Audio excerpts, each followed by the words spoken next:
All right, guys, we have got our 2024 NFL preview for the Los Angeles Rams. Over under 8.5 is their season win total last year. A surprise, especially after starting 3-6. And then kind of getting their way into the playoffs. They were one of the better teams there. Tough game against Detroit. That's a 50-50 type game that they just happened to lose. But yeah, interesting team, and we're going to dive right on in. Head coach and offensive coordinator, along with Mike LaFleur, Sean McVay, obviously an excellent coach. He's got his issues in tight games in the playoffs. He's got that Kyle Shanahan kind of trait where, the decision-making is just too conservative probably. And Chris Shula will run the defense. But I love Sean McVay, Mike LaFleur. Him and Sean McVay run a really, really good offense, as I said. But as I said, there are some setbacks a little bit in the playoffs with Sean McVay, but regular season Sean McVay is brilliant, and he's still a very good coach, even playoff time. But yeah, let's jump into the roster. Interesting here. We'll run through it. One thing I'm going to say a lot is no real depth. I'm going to say it a lot. But we'll start at quarterback. Matt Stafford, one of my top 5, 6, 7 quarterbacks when fully healthy. I really like him. He's an excellent quarterback to me. Gunslinger, can throw it down the field well enough as well. But it's also seems a perfect fit for this offense.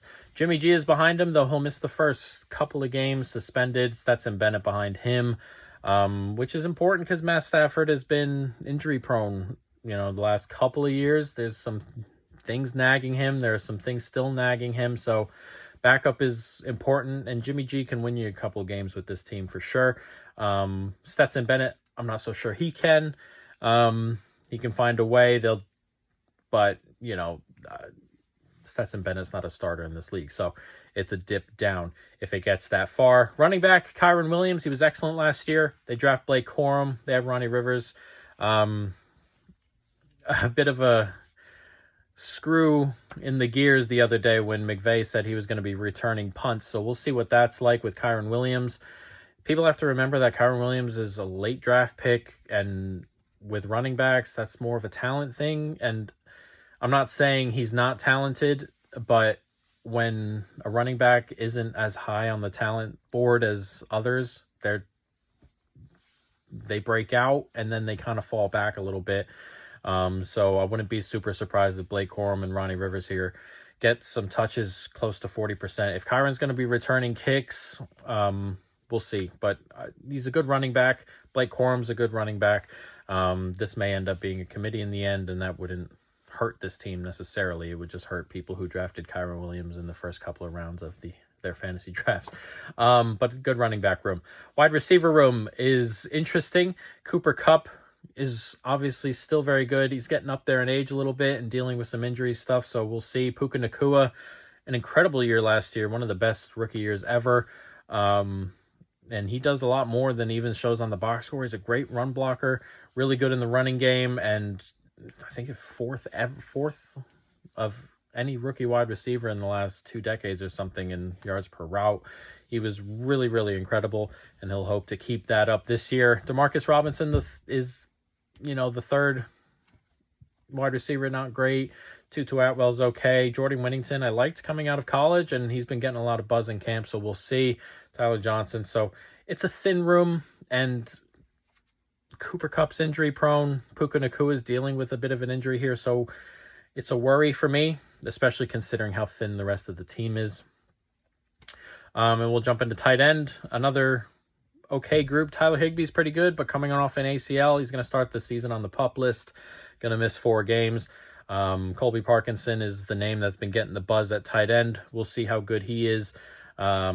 You got Dennis Allen, Hunter Long there as backup. So this could be a dumbed down tight end room if Tyler Higbee, comes back and he's not fit and Colby doesn't hit the ground running in this offense. So we'll see with the tight end room. Offensive line, pretty good. Just above average probably for me. But again, really, really thin. After the first 5, there's nothing there. Alaric Jackson will start at left tackle, though he's going to miss the first 2 games, I believe it is, through suspension. They bring in Jonah Jackson. He'll either play center or left guard. They're kind of flipping between Avila and Jonah Jackson in that left guard center spot. So any of those two will end up playing either place. But yeah, it seems like Jonah Jackson, as of like an hour before I recorded this, I was reading some stuff on Jonah Jackson getting some snaps at center. So he may be the center, and then Avila at left guard. Kevin Dotson, it was good. They traded for him last year, bought low really, and he had a really good year. So hopefully you can go ahead and keep that up. And Havenstein on the right side is solid as well. So it's a solid offensive line. But again, another line or another group that's just thin, really thin, has to stay healthy.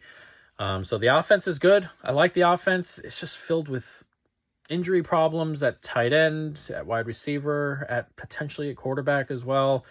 So it's a worry for me. It's still a worry. When everybody's healthy, fit, and firing, this is a really, really good offense. Just long term, like when you're projecting out a season or whatever it may be, worry injury wise is all.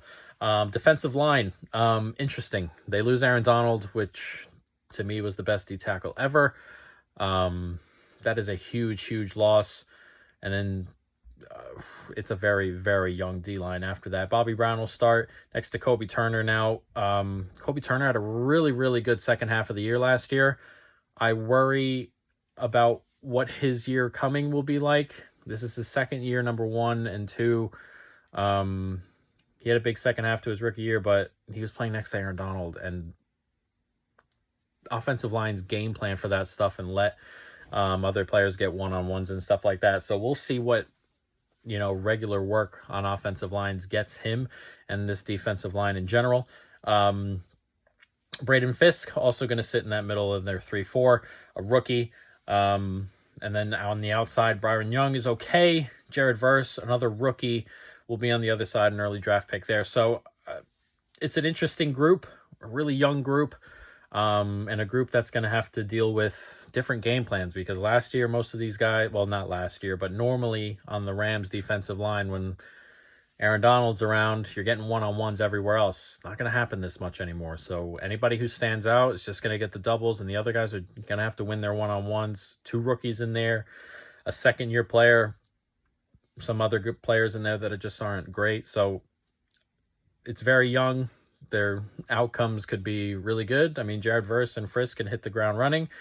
Or, they could have rookie growing pains, and then all of a sudden you're really getting nothing out of this defensive line. So, there's a big chasm there on their potential outcomes on this defensive line. Linebacker unit is a problem all of a sudden. Ernest Jones gets traded very recently. The guy who was going to start next to him, Roseboom, was really bad last year. He had like a lower than a 50 PFF grade. He was not good. Probably Omar Spate now is a starter next to him. It all of a sudden became a really bad room. It was an okay room, and now it's a bad room. So that's not good behind this kind of defensive line. Corner, Darius Williams gets bought back in. He had a really good year at the Jags. We'll see. I tend to stay on the side of caution with corners who have really good years after a couple of blah years, and then my instinct is to say he's probably not going to play as well as he did last year, but we'll see, of course. Tre'Davious White comes in. This is an interesting one. Coming off that Achilles, and another one who used to be very good. He's just been dealing with injuries, as we said, and coming off an Achilles, he's going to have to be the one. He's been around a while now, so I'm not saying he's going to be bad or anything, but I'm just erring on the side of caution when it comes to both of these corners. Good names, but again, erring on the side of caution with these corners here. Quentin Lake probably at slot. There's not too much after him, really. It's an awkward group. Getting some snaps from Yeast in camp and stuff at slot. He may just be, the best player there or the best player available, and maybe just switching back and forth between safety and slot like a Jordan Love or a Kyle Hamilton kind of player, but I'm not sure if he starts anywhere. And we can talk about safety. It'll be Yeast and Johnson kind of taking that second safety spot next to Cameron Curl, who's a really good really good signing. He was excellent last year.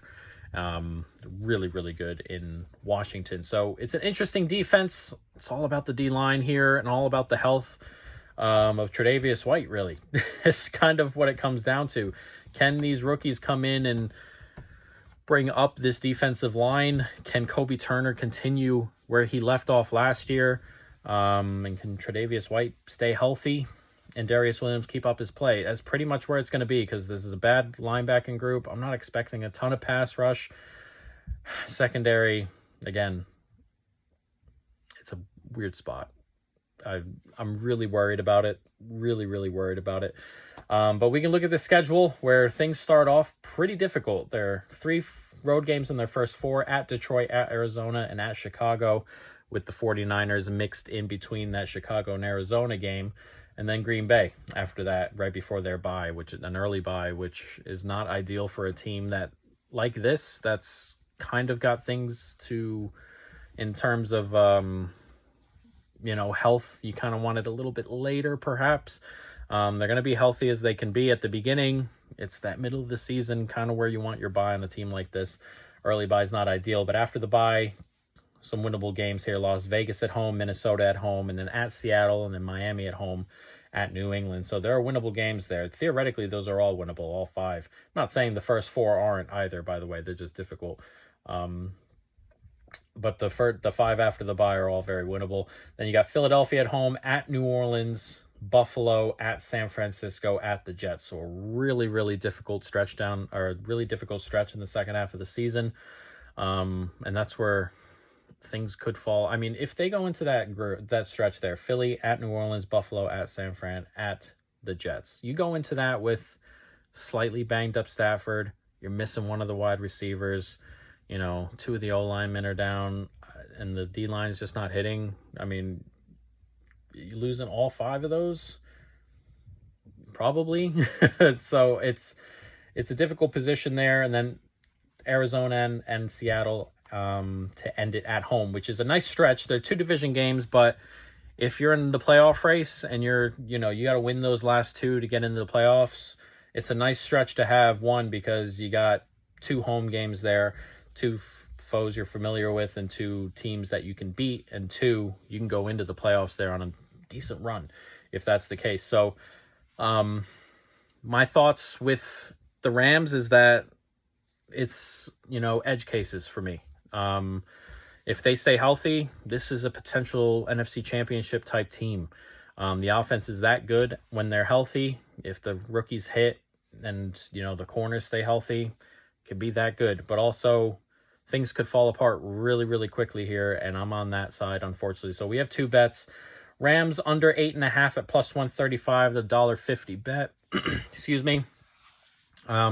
Just as a season-long thing, I worry about the health of kind of everybody and the depth. There just isn't any, anywhere.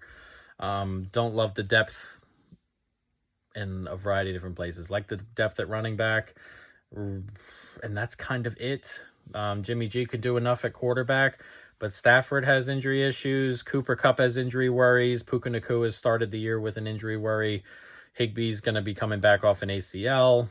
They're really thin at O-line. D-line's very young, but thin also. Corner, thin. Linebacker is just bad. Also can't be thinner, I guess. So we're going under 8.5 at plus 135, and then a stretch play here. NFC West exact order: 49ers, Seahawks, Cardinals, Rams at plus 1,200, a 10-cent bet.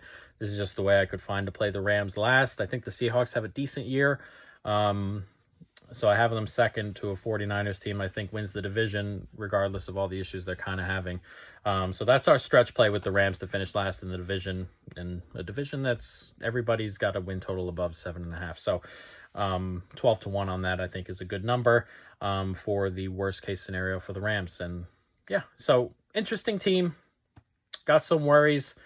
And yeah, there's our preview.